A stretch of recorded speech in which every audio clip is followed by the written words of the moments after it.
دوسرا اصول، مرد کی ذمہ داری یہ ہے کہ وہ گھر کے معاملات میں خرچ کرتے وقت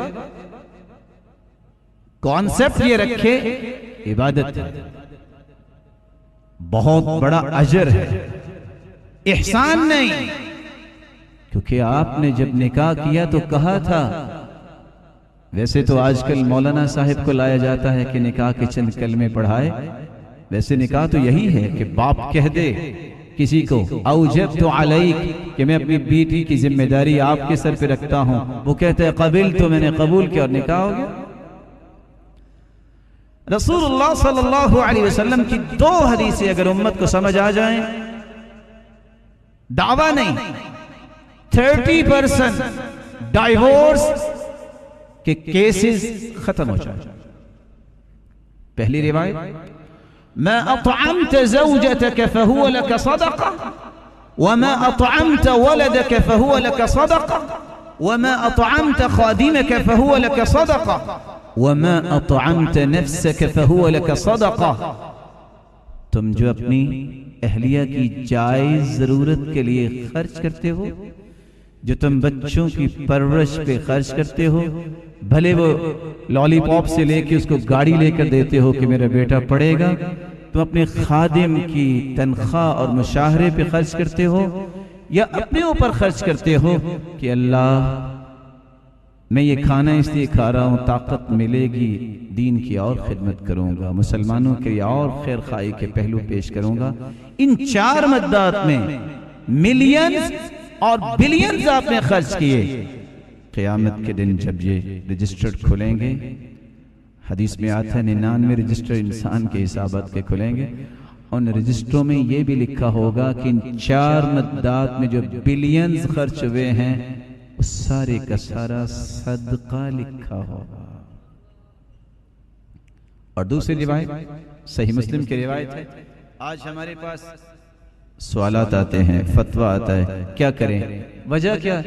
بس یہ کیا کریں؟ گھر کے اخراجات ہی پورا نہیں کرتا.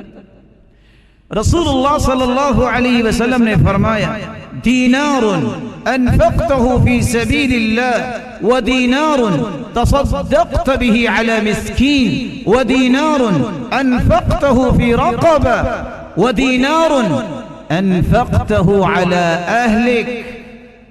4 دیناروں کا تذکرہ کیا. ایک اللہ کی راہ میں تم دینار دیتے ہو، ایک مسکین پہ خرچ کرتے ہو، ایک گردن آزاد کرنے کے لیے خرچ کرتے ہو. بھلا یہ چھوٹے پرپس ہے؟ مسکین پہ خرچ کرو گے دل نرم ہوگا، قیامت کو یتیم کی کفارت کرنے والا اللہ کے رسول کے ساتھ اس طرح ہوگا. گردن آزاد کرنا کوئی معمولی کام ہے؟ اللہ کی راہ میں دینا کوئی معمولی کام ہے؟ اور چوتھا دینار بیوی پہ خرچ کرنا. حدیث کیا کہتی ہے؟ اعظم اجرا الذي انفقته على اهلك. جب قیامت کے دن ان 4 دینار کا فائدہ نتیجہ سامنے آئے گا تو سب سے زیادہ اجر اس دینار کا لکھا ہوگا جو تم نے اپنی بیوی پہ خرچ کیا. اگر یہ 2 حدیثیں مسلمان مردوں کو یاد ہو جائے تو ان کے گھروں میں بہت سارا سکون اور خوشی جمع ہو سکتی ہے. اس کے مقابلے میں عورت کو کیا کرنا چاہیے؟ عورت کی ذمہ داری ہے کہ جب وہ اپنے معاملات کو عبادت سمجھ کے کر رہا ہے، یہ اس کی خدمت میں کمی نہ کرے. رسول اللہ صلی اللہ علیہ وسلم کے پاس حسین ابن محصن کی پھپھو تشریف لاتی ہیں اور آ کے سوالات کرتی ہیں. آپ صلی اللہ علیہ وسلم نے سوال کیا، اذات زوج انت؟ شادی شدہ ہو؟ قالت نعم، جی ہاں. قال این انت منہ؟ اپنے خامن کی خدمت کیسے کرتی ہو؟ تو صحابی نے جواب دیا، ما آلوہ الا ما عجزت عنہ. میں نے آج تک اس کی خدمت میں کمی نہیں کی. میں عاجز تو آ جاتی ہوں لیکن خدمت میں کبھی کمی نہیں کرتی. کائنات میں سب سے مہنگی بیٹی سیدہ فاطمہ رضی اللہ عنہا وارضاہا اللہ کی رسول نے زندگی کے کس طرح ایٹیکیٹس اور مینر سکھائے. جب وہ سیدنا علی رضی اللہ تعالی عنہ کے پاس گئیں، شادی ہوئی، تو کیا کہتے ہیں؟ راوی کہتے ہیں فجرت بالرحى. میں اس حدیث کو مکمل کر کے بات کو ختم کرنا چاہوں گا.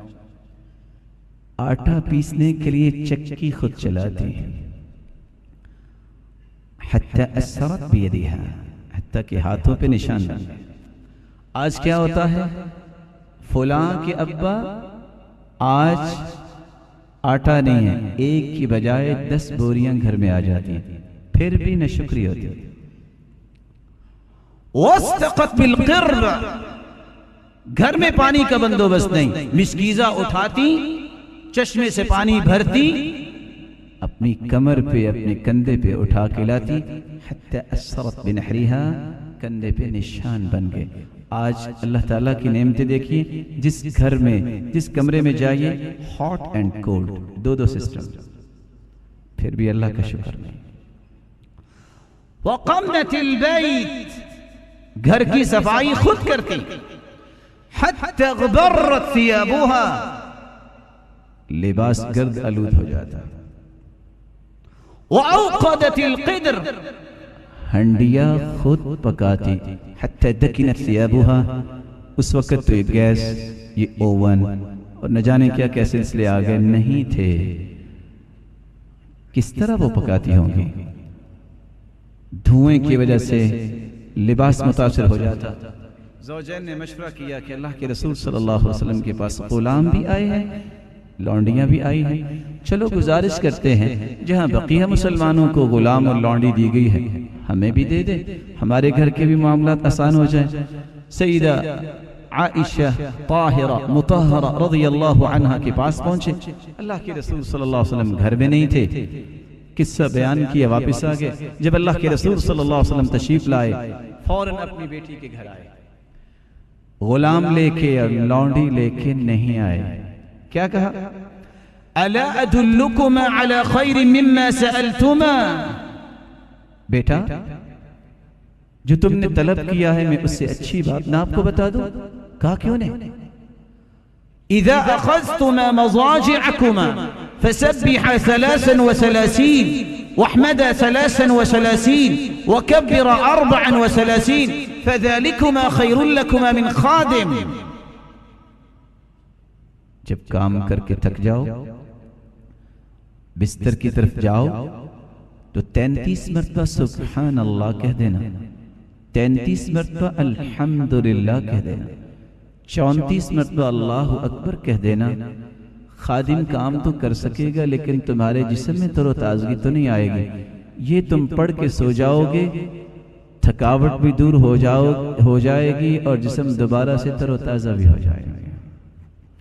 اور اس کا ایک اور فائدہ جو دوسری حدیث میں ہے، من سبح اللہ 33 وحمد اللہ 33 وکبر اللہ 33، جو 33 مرتبہ سبحان اللہ کہتا ہے، 33 مرتبہ الحمدللہ کہتا ہے، 33 مرتبہ اللہ اکبر کہتا ہے، اور 100 کا عدد پورا کرنے کے لیے یہ کلمات کہتا ہے، لا الہ الا اللہ وحدہ لا شریک لہ، لہ الملک ولہ الحمد وہو علی کل شیء قدیر.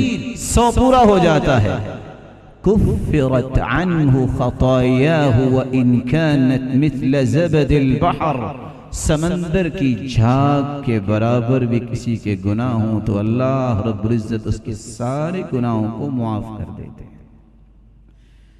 لیکن یہ کب سکون اور خوشی ملے گی؟ جب یہ خامن کی خدمت کرے گی.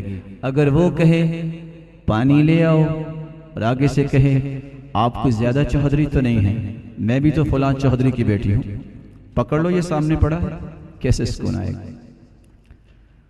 بصیرت نہیں، حکمت نہیں، کبھی سکون نہیں آتا. میں ایک مثال دے کے بات کو ختم کرتا ہوں.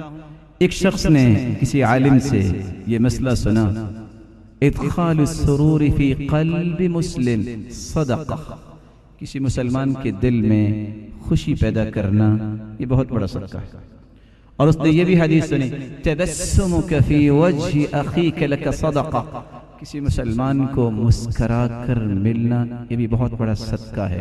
اس لیے سلف دعا کیا کرتے تھے اللہم اجعل بسمتی عادہ، اللہ مسکرانا میری عادت بنا دے. وہ حدیثی عبادہ، میری گفتگو اتنی پولائٹ بنا دے میری ہر بات عبادت بن جائے. وہ حیاتی سعادہ، زندگی کے یہ گنتی کے ایام اے اللہ سعادت کی زندگی دے دے. وہ موتی شہادہ، اگر موت تو آنی ہی ہے لیکن میرے مالک مجھے شہادت کی موت دے.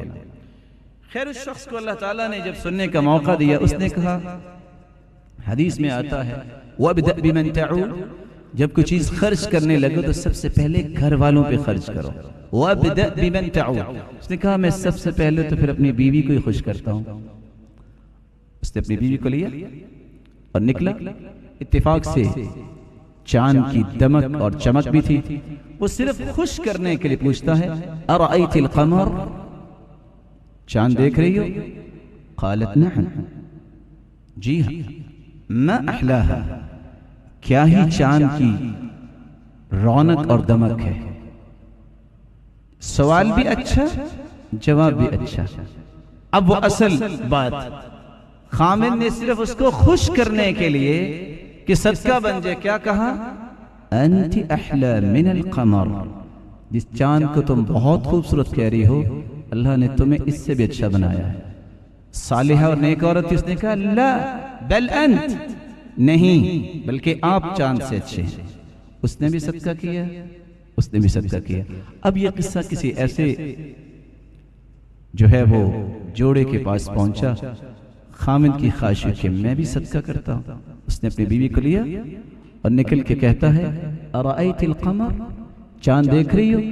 وہ چلتی چلتی رک گئی. کہتی ہے تظننی عمیاء، تم مجھے اندھا سمجھ رہے ہو؟ کہاں سے خوشی آئے گی، کہاں سے سکون آئے گا؟ اس لیے ہم اسی سے اپنی بات کو انشاءاللہ لنچ کے بعد شروع کریں گے. حکمت اور بصیرت یہ انسان کو خوشی اور سکون دیتا ہے. میرے اللہ رب العزت سے دعا ہے مالک الملک جو گھر بن چکے ہیں ان گھروں میں خوشیاں اور سکون پیدا فرما.